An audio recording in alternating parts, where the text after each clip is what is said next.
She is a global force, a creative disruptor, a woman who's turning ideas into movements and investments into legacy.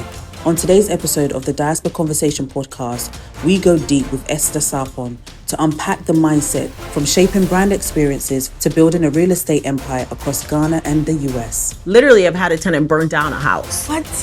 How do you see the real estate industry in Ghana? I am in shock. Ghana real estate? What is happening? Tell us about your journey. When I was 8, we left to go to the States. Upbringing in the US was definitely humble beginning, having to adjust to like pizza and macaroni and cheese and all of that. How have you been able to overcome that? As a career marketer, when I walk into a room, it's not just me that's walking in, it's the next girl who might be in another role, whether it's in my company or somewhere else. One word that best describes who Esther Sarpong is. I have the gift of persuasion. Any path that I'm on, if it feels difficult, it's not meant for me. You have to come in with confidence because you're meant to be in every room you're in. Esther, can you take us back to your younger days and what do you think really shaped your identity and who you are? It's a really good starting question. It's funny because right now in Ghana, we went to visit my grandfather's home. Wow. And I've said so many stories about this home because I remember it as much as I remember it today. My grandfather's home in Kumasi was the home we used to visit all the time when we were young. It's myself, my 3 sisters, and my brother. My parents would always take us there. Big extended family. And that was just like, he would stand on top of the stairs and kind of welcome us home.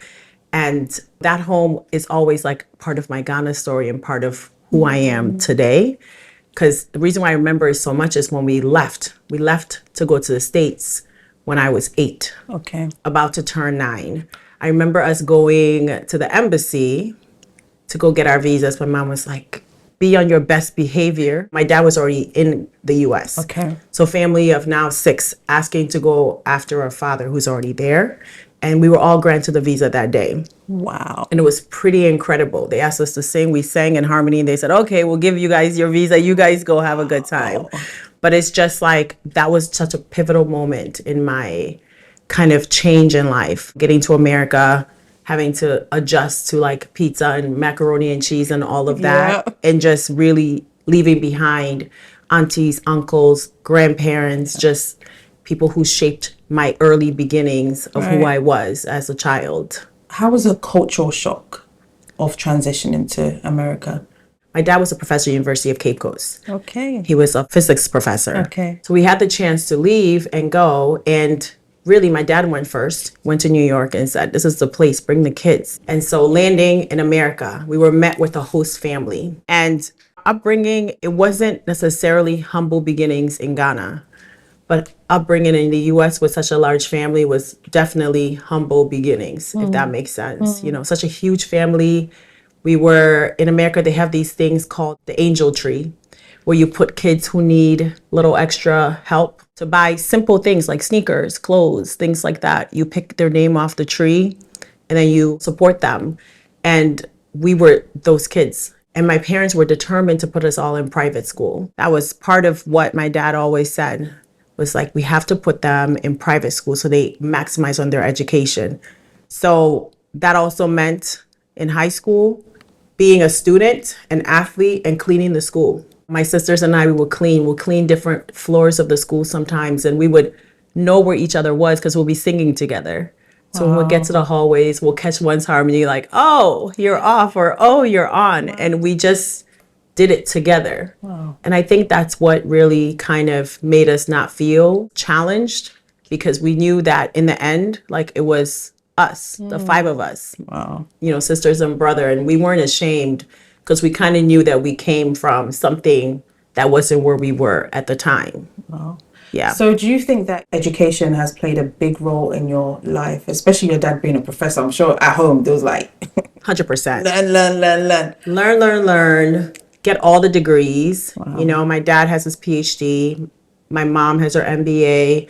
One of my sisters is also a PhD. When I finished my MBA, the question was, when are you getting your PhD? I said, can I enjoy my MBA? You know how it goes. Just that push. And I think education has helped to shape me to be where I am, but it's also really leaning on strong women. All my life, I've had some really strong, powerful women who've pulled me into rooms and sometimes sat with me or saw me when I couldn't see myself and said to me, I can see you taking this job. There's an opportunity here. And I'm pretty headstrong. So in my nose, they would tell me, push through it. You can do that. And seeing my light, that was very special. It's amazing that you say that you've had strong women to kind of push you. How important is that to have women pushing each other? I am a firm believer in women supporting women. I believe that other women, they're not your competition. They're literally your sisters, your mentors, your guides, your teachers, your parents, sometimes just like a friend. Yeah. We have to support each other. And I really believe in that. I always kind of find other women after others have poured into me to also pull them up as well. And I think we have to do that for each other because in today's world, there's nothing that we cannot do. Absolutely nothing that we cannot do. I sit in rooms, all men, and I walk in there feeling just like I belong in my skirts or pants or my power, just sitting down and just doing what I'm there to do. And you have to come in with confidence because you're meant to be in every room you're in. What one woman would you say has really pushed you and has poured into you so much? I'll start with family. My mom, she showed me fashion, style, and real estate. I work in the real estate industry. And when we were here in Ghana and Cape Coast, she actually was in real estate when she was here. And I remember my mom always being that fashionista. Her shoes always matched her shirts. She was always dressed to the nines. And she taught me that your presentation leads you into a room. So I'm always considering that for business and important things like that. My sisters, we understood that we were solid together. So they kind of taught me that village mindset and just always remembering that we build together. We all keep each other humble. Anytime one of us feels themselves a little bit, gets a little excited, the other one would say, oh, just to keep you grounded. Right. So we stay humble together. That's amazing. And then in my 20s, there are two influential women, Pam, another one named Dee. Pam taught me about career. She kind of taught me how to not be distracted by things that might make me feel like I'm not worthy. She's like, stay focused in each space. What is your purpose being there? Feel comfortable in those spaces. She took my hand. One time I finished a meeting. It was really funny. She was my coworker. She said, when you're done in the meeting, come to my office. And she said, I'm going to show you how you really do this. Wow. And she knew what that meeting was about and told me really how to do it and held my hand through a very critical moment in my career that I think shaped my career and trajectory. She also was like very corporate minded. So she would sometimes tell me, here are the roadblocks. Here is the fire you're stepping into that you're not seeing as you're walking into this. Wow. And this is how you stay poised, stay together. I would say like those are the women that really shaped me to who I am today. Oh, that's amazing. So talk about your career journey, because when I first met you, you were the director for marketing at Brookfield Properties, but you have jumped, leaped, and gone higher since we met a few years ago. Tell us about your journey and how you've been able to build so much. As a career marketer, I'll tell you that one time I was in a grocery store and I realized things are at your eye level because of marketing. You see what you see because they want you to buy those items. And that's when I realized that there's a little bit of persuasion behind the decisions we're making. And so this sounds like an interesting field to get into. Got my MBA, international business, really kind of knew that that was the path I was supposed to be on. And in that, I kind of knew like fashion, retail, beauty, like all of those were things that I loved. And so how do I kind of align those together? And so throughout the journey, I've dabbled into all of that. And at Brookfield, like you mentioned, right now I'm director of Experiential at Brookfield. I have my eye on the global portfolio. Wow. I'm looking at our experiences and how we create interesting things that can really attract someone to be able to make a decision and be able to interact with ticketed experiences, right? So I think when you walk into a store and it's just simple, especially in the US, you kind of feel like, okay, what's gonna get me to move? When you walk in and there's something else happening, some sort of experience that's happening, whether it's immersive or something that just makes you feel better connected. Right. You're more connected to the brand and you want to then make a purchase decision. So leading that is kind of a fun, interesting thing to do. Let's dive into marketing, because I feel like sometimes, especially here in Ghana, people don't understand the power of marketing. What would you say are the ingredients of a successful business and how marketing plays a part in that? Marketing is awareness, it's brand recognition, it's really knowing what your brand integrity is. I love brand strategy. Like, what is the story that this business stands on? Right. And always make sure all paths lead back to that story. Because when you connect memories and you really figure out what your strategy is, that's your flour in your cake you're baking, right? It's really like your brand identity, and everything else pours in around that. Marketing really is making sure that others who you want to purchase, or your customers or your investors or whoever you're interacting with, they recognize your brand, they feel connected to your brand, and they know how to make a purchase decision, and they're committed to doing it over and over again. So for me, like, that's a really fun role to play in, because it's always the gift of persuasion. Yeah. And it comes in different forms, whether it's like digital, online strategies, whether it's physical. You really want to stay top of mind all the time. So that really is the core of marketing. Marketing moves sales. Marketing moves pretty much most decisions that are outside of the business unit itself. And so you really have to make sure you have a really intentional marketing plan, and you have the right players to be involved in it to be able to make it work. What's the one campaign that you've worked on that you're most proud of? Oh my gosh. I had a time when I worked for Red Bull, and that company kind of shaped my life. I led the field marketing for collegiate marketing for Red Bull. And it was before Red Bull was Red Bull today. It was not a city I went to college in. And our goal was to get as many people kind of needing Red Bull. So we kind of created this plan together where we would really tackle athletes, people who are studying, people who just need energy. There were these specific 4 or 5 lines we would say to them, and the team was out there and they were tackling it. Meeting the customer at the time of need and identifying the benefits of the product so they connect and feel like they need it. And so that was fun. And we've driven the small Red Bull cars. I don't know if you guys have ever seen the Red Bull cars. It was fun to drive those, to champion the team and get them excited to be out there and really, really make that happen. How do you balance creativity with business strategy? There is definitely a science to that. Creativity has to always align back to your brand. That's one. You have to make sure that you're clear on what the goals are with whatever strategy you're creating. So let's say your strategy is to better brand awareness. Your strategy has to be clear. Maybe it's, we're going to make sure that we're a household name, we're in these specific cities, we're going after these tactics. So all of that is the main strategy. You draft it out, you're very clear on that. Then your creative aligns with that. So is it how the customer receives it? Is it how the branding is made? Is it how people feel connected? What is the message that's being said? There's a fine balance to it. What have you seen whilst being in Ghana? I know you're on holiday with your family when it comes to marketing and business and branding and the opportunities here. I think that there's so much opportunity in experiential marketing for brands to do pop-ups, activations, interactive moments to really make sure that they build awareness. I know they have their country leads, and those leads kind of get on the ground and get into the grassroots and make that happen. But brand activations across the continent could be really, really great, especially in Ghana. There are experiential agencies doing really incredible things. I have been to things like the candlelight experiences where they play classical music and people buy tickets and they sit down and they just enjoy a glass of wine. I'm like, oh my gosh, where's my Afro beats with candlelight? I'm putting that out there. Yeah. How great would that be? Wow.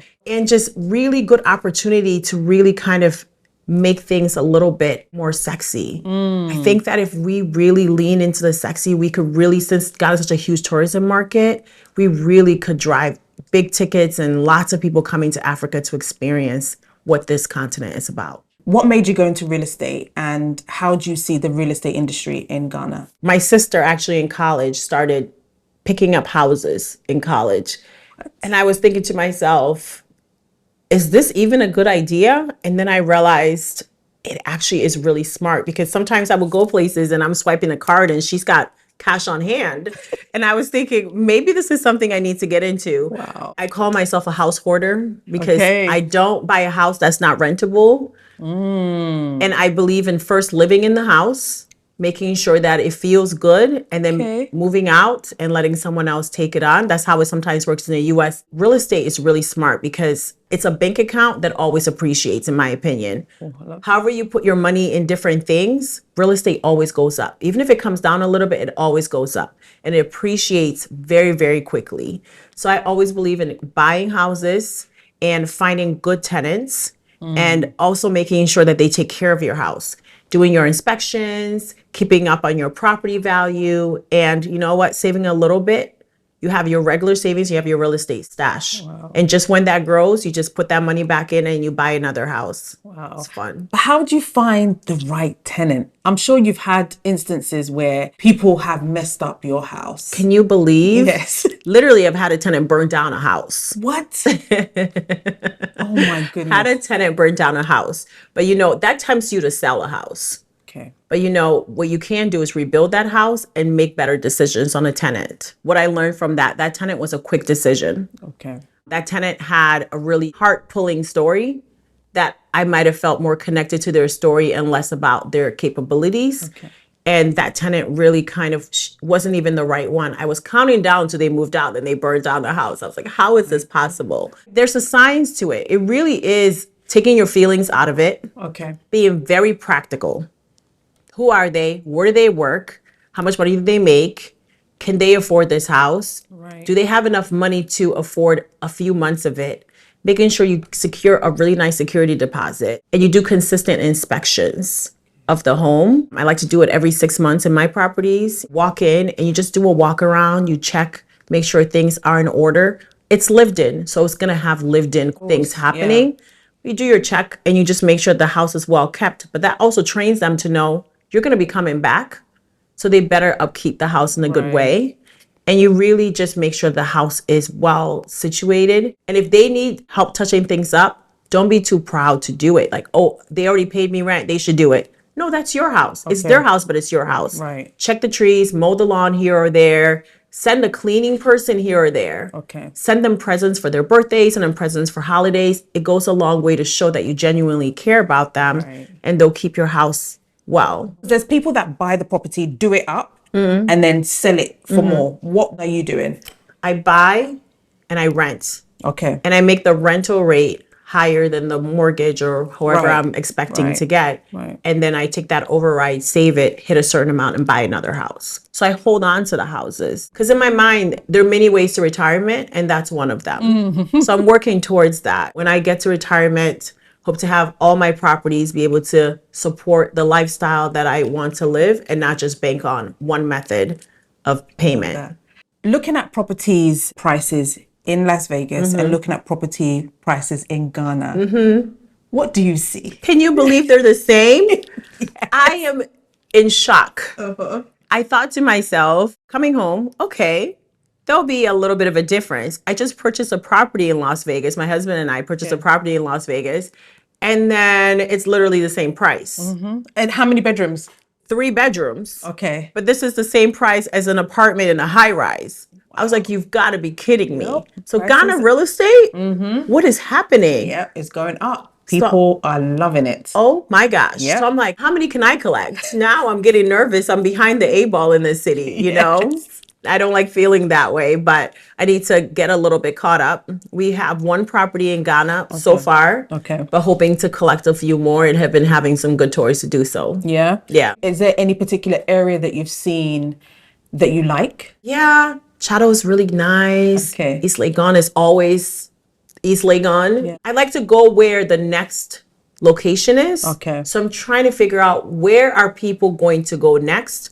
So we're just touring around trying to figure out where the next is so we can purchase there. That way we don't kind of get ballooned in on the price. Absolutely. Yeah. And how do you want to instill Ghana in your children? Like, what are the things that you're doing to make sure that they're connected to their roots? I grew up in Ghana. They went to the US and I always saw advertising of people who looked like me, who always were brown and beautiful, all shades and really from the world, right? And I have to remember that they're American, Ghanaian, I consider myself Ghanaian-American, even if I sound as American as it comes. The things I want them to understand is that they are from all the worlds, and it's okay to be. Right. So love what you love in America and love here too.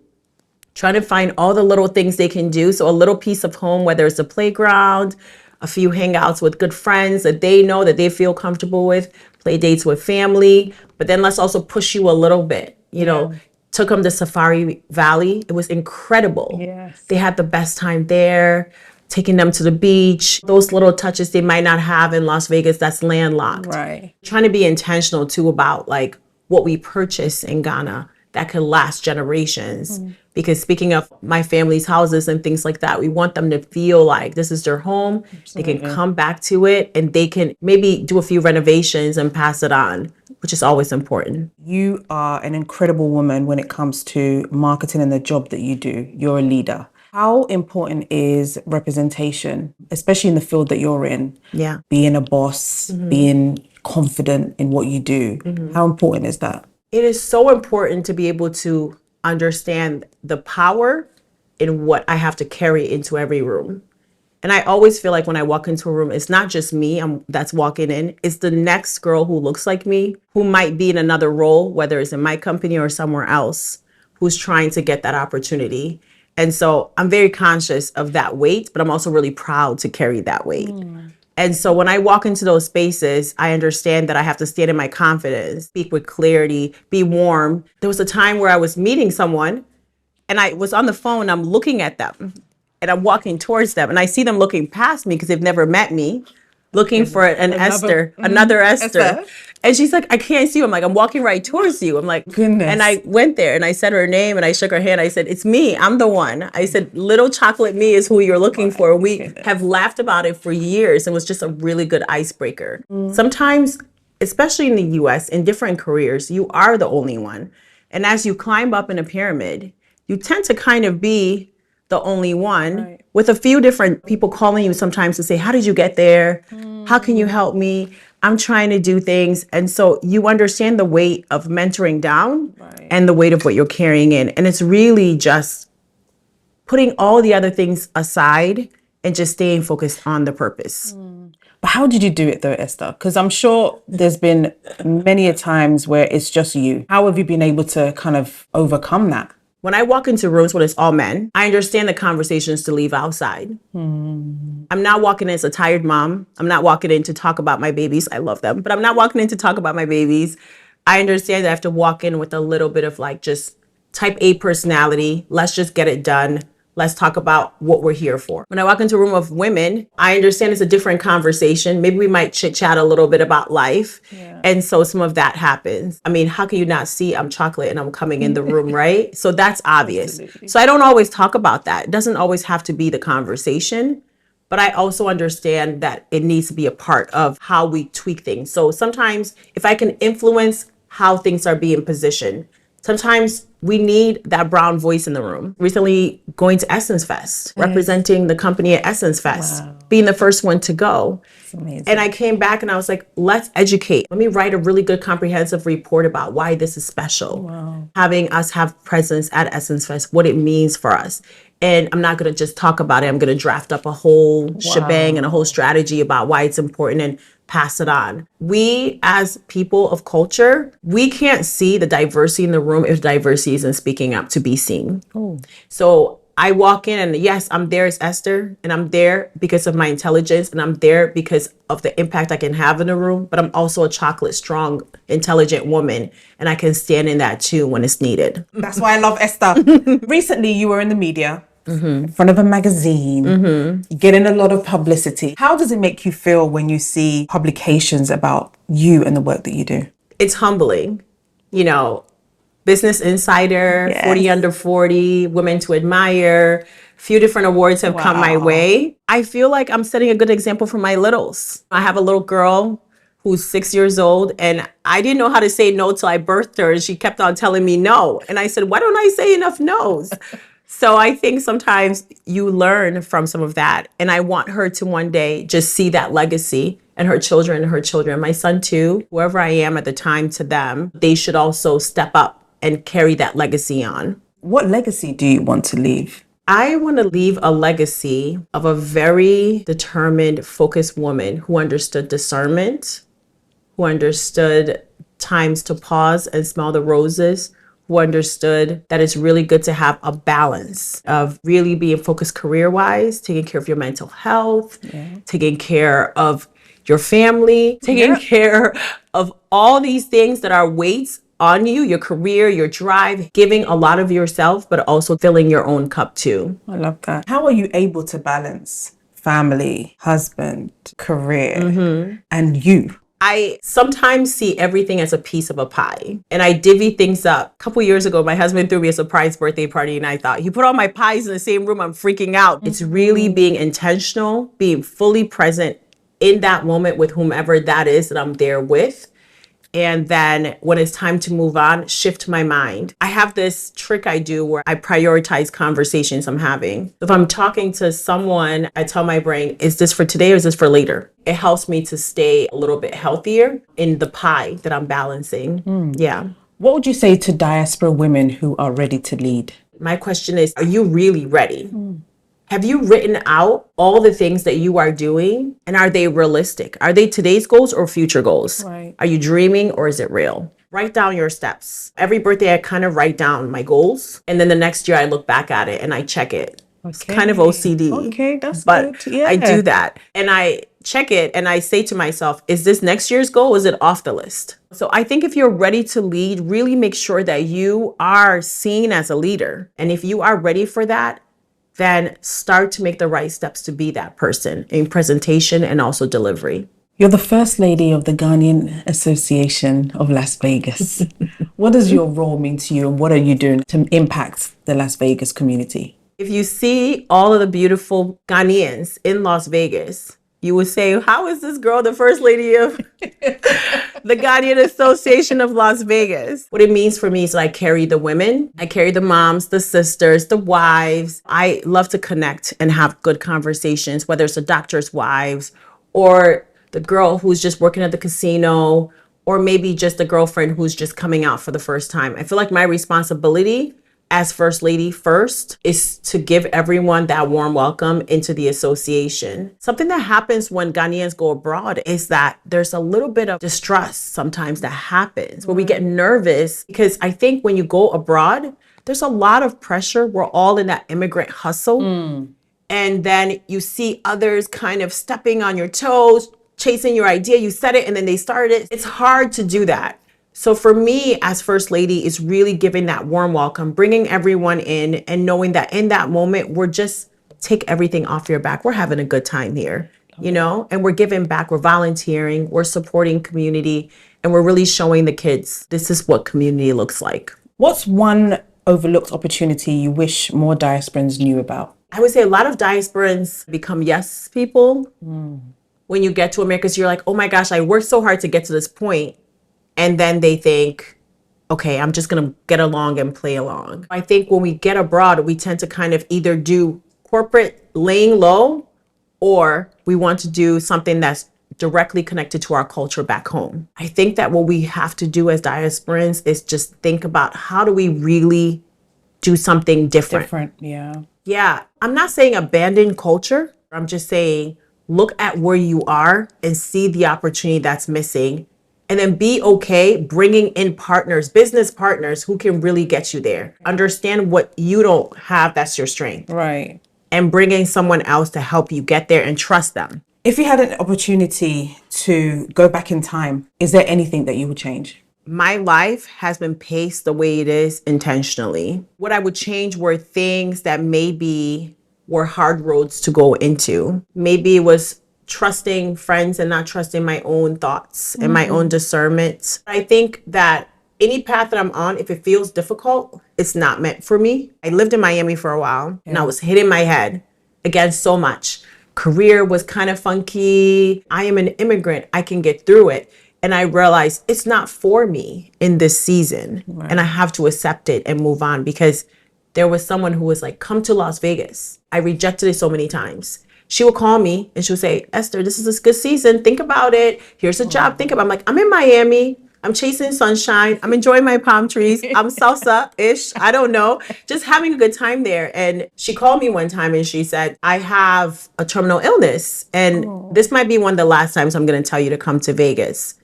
And when I jumped on that, it changed my life. Everything just started falling into place. I wasn't chasing dreams. I was really putting one foot in front of each other, stepping forward. Got married. I settled down. I had my babies. I grew my wealth. Everything just started falling into place. So if you're bumping your head along the way, it's just not the right path. And I think when you're super determined, you feel like I'm getting through it. But it's just not, for me, it's just not meant for me. How do you accept things that you don't see? Not very well. Life was complicated in America. I spent a lot of time raising myself. So I spent a lot of time bumping my heads, making mistakes, hitting my car against something in my car, having an issue and just learning all of that. So sometimes as I'm growing, I have a hard time kind of hearing other opinions and hearing other thoughts for decisions. But I feel like I do spend a lot of time really reflecting. If something keeps popping up in my head think about that, Esther, like process that, then I know I might have missed something. And so I think when you've been through so much in your life and you wear it with a smile, you get a lot thrown into you and a lot of people pulling you in different ways. And you have to really sometimes think, like, is this for me? And if it is, should I listen? Last question. One word that best describes who Esther Sarpong is. I think a really good word to describe me is that I have the gift of persuasion. I really do have a gift of finding many ways to get to that finish line. I recently gave the speech at my high school graduation. When they called me to say, come be our commencement speaker, I said, my sisters are cooler than me. They should be in the room. But I went there and I talked about pink pen. And when I started high school, I always used a pink pen. And they would tell me, no, Esther, it's blue or black pen. Why do you have this pink pen?